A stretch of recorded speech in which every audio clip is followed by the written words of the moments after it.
महापुरुष गणेश, ये सभी अचानक कैसे इतने अधिक उत्तेजित हो उठे?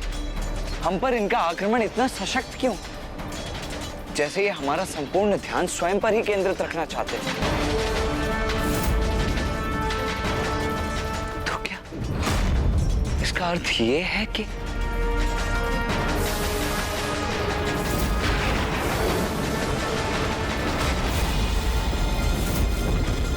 दुष्ट दुर्गमासुर हमें भ्रमित कर रहा है। हमें यहाँ इनके साथ उलझाकर वो माँ के दुग्ध अभिषेक को भंग करने का प्रयास करना चाहता है।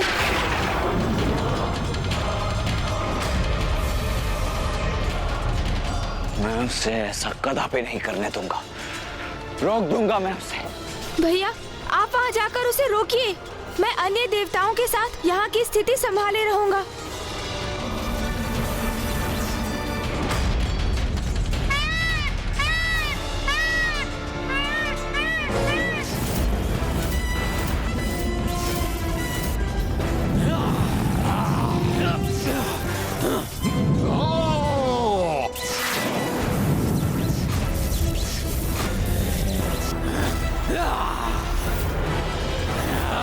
प्रथम पूज्य गणेश जी, आपने संयम धरकर युद्ध करने के लिए कहा था। इस प्रकार हम अपना संयम कैसे रखें? इन पर तो हमारी शक्तियों का कोई भी प्रभाव नहीं हो रहा है। हमें शीघ्र कोई समाधान करना होगा, अन्यथा ये दुष्ट हाहाकार मचा देंगे और देव सैनिक ऐसे ही आहत होते रहेंगे। गणेश जी, इस प्रकार तो इन्हें रोकना बहुत कठिन है।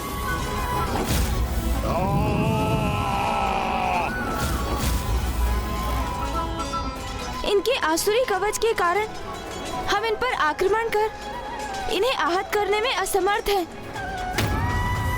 किंतु ये अपनी ही शक्ति से स्वयं को आहत तो अवश्य कर सकते हैं, क्योंकि इनके स्वयं असुर होने के कारण दुर्गमासुर का सुरक्षा कवच इनकी आसुरी शक्ति से इनकी रक्षा नहीं करेगा।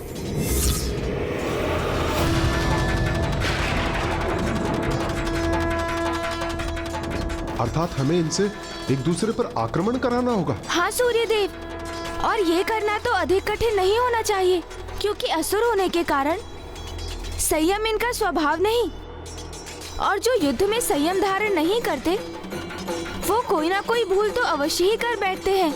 इसलिए इसके पूर्व कि ये हमारी सेना को और क्षति पहुंचाएं, हमें किसी प्रकार इन्हें देव सेना से दूर खींचना ही होगा।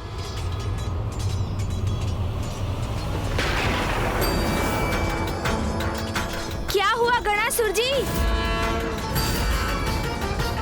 आज मुझसे युद्ध नहीं करेंगे आप?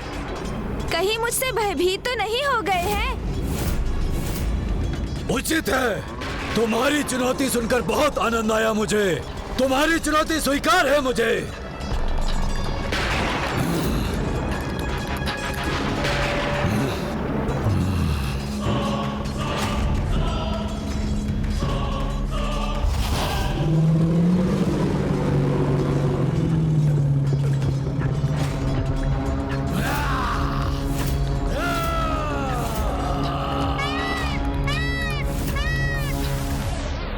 दुर्गमासुर! दुर्गमासुर!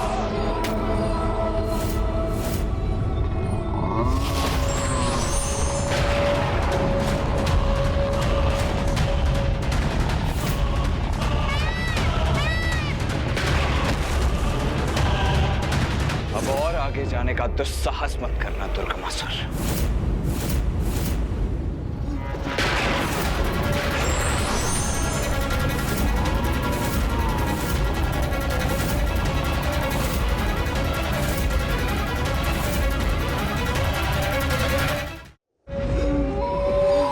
दुर्गमासुर से युद्ध करने के लिए बहुत तत्पर हो रहे हो तुम, तो लो सहो मेरा वार।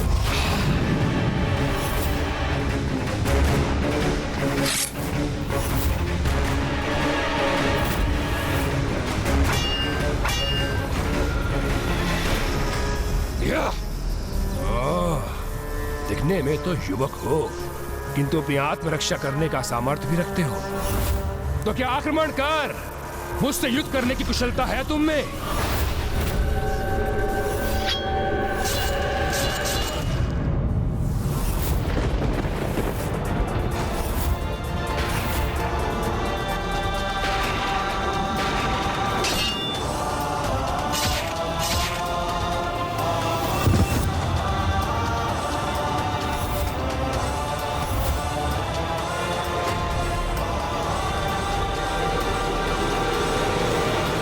मेरा वध करना इतना सरल नहीं है, सरल नहीं है, सरल नहीं है।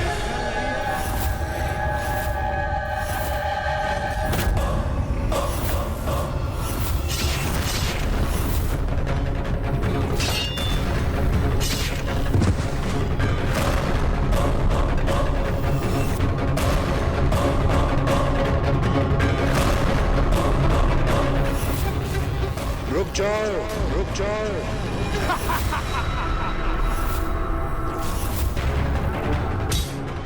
व्यर्थ में ही स्वयं को थका रहे हो तुम युवक।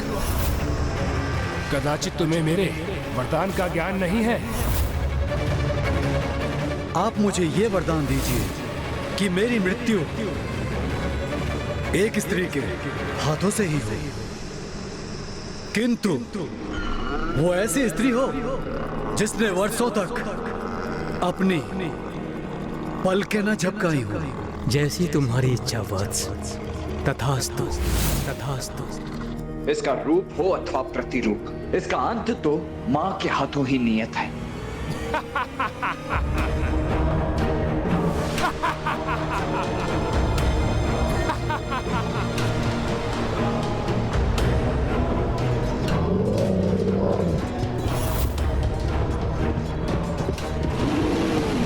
दुष्टों को अपने निकट पहुंचने की प्रतीक्षा करनी होगी मुझे। ये लो दुष्ट।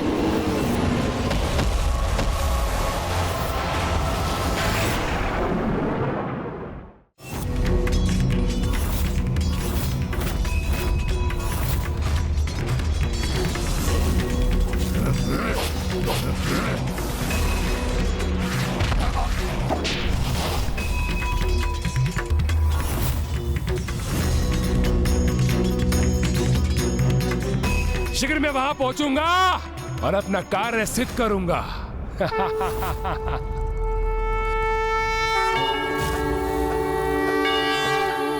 नमः शिवाय।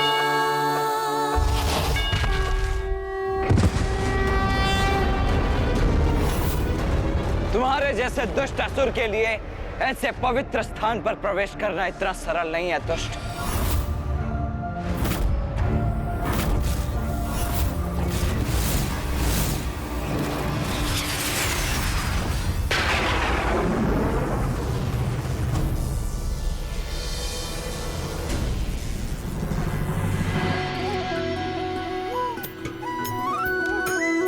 गोपिकाएं हैं यहाँ, तो वो अवश्य माँ को दुग्ध अभिषेक के लिए दुग्ध प्रदान करने आई होंगी।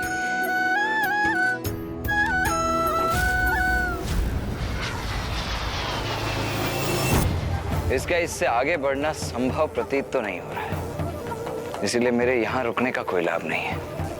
मुझे युद्ध भूमि में लौटना चाहिए।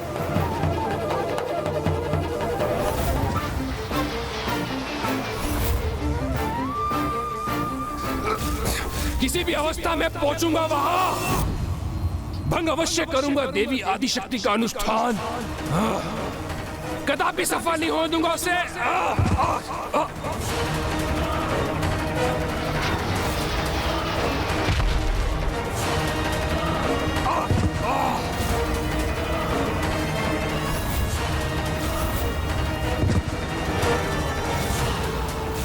मंदिर अथवा पूजा स्थल से तो लौटते समय भी उसकी ओर पृष्ठ नहीं करनी चाहिए, और ये दुष्ट तो अपनी पृष्ठ पूजा स्थल की ओर करके ही उसकी ओर बढ़ रहा था, तो इससे तो मुंह के बल गिरना ही था।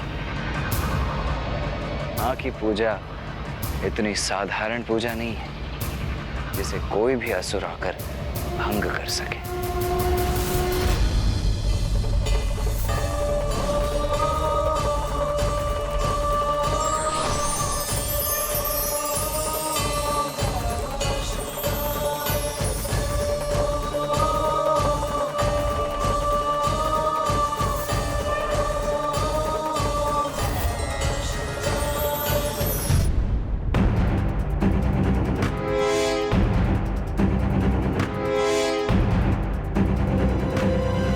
कैसा मूर्ख है ये। इसे इतना भी ज्ञात नहीं कि माता की पूजा का ये प्राथमिक स्थान है और यहाँ मात्र और मात्र नारी का ही प्रवेश है। ये क्या कर रही हो तुम सब? देख नहीं रहे हो, पूजा के लिए दुग्ध उपलब्ध करवा रहे हैं हम। ये पूजा मैं अवश्य भंग करूंगा। मेरे द्वारा ही भंग होगी ये पूजा। यदि मैं पूजा स्थल पर नहीं पहुंच सकता तो उसे बाहर से ही भंग कर दूंगा।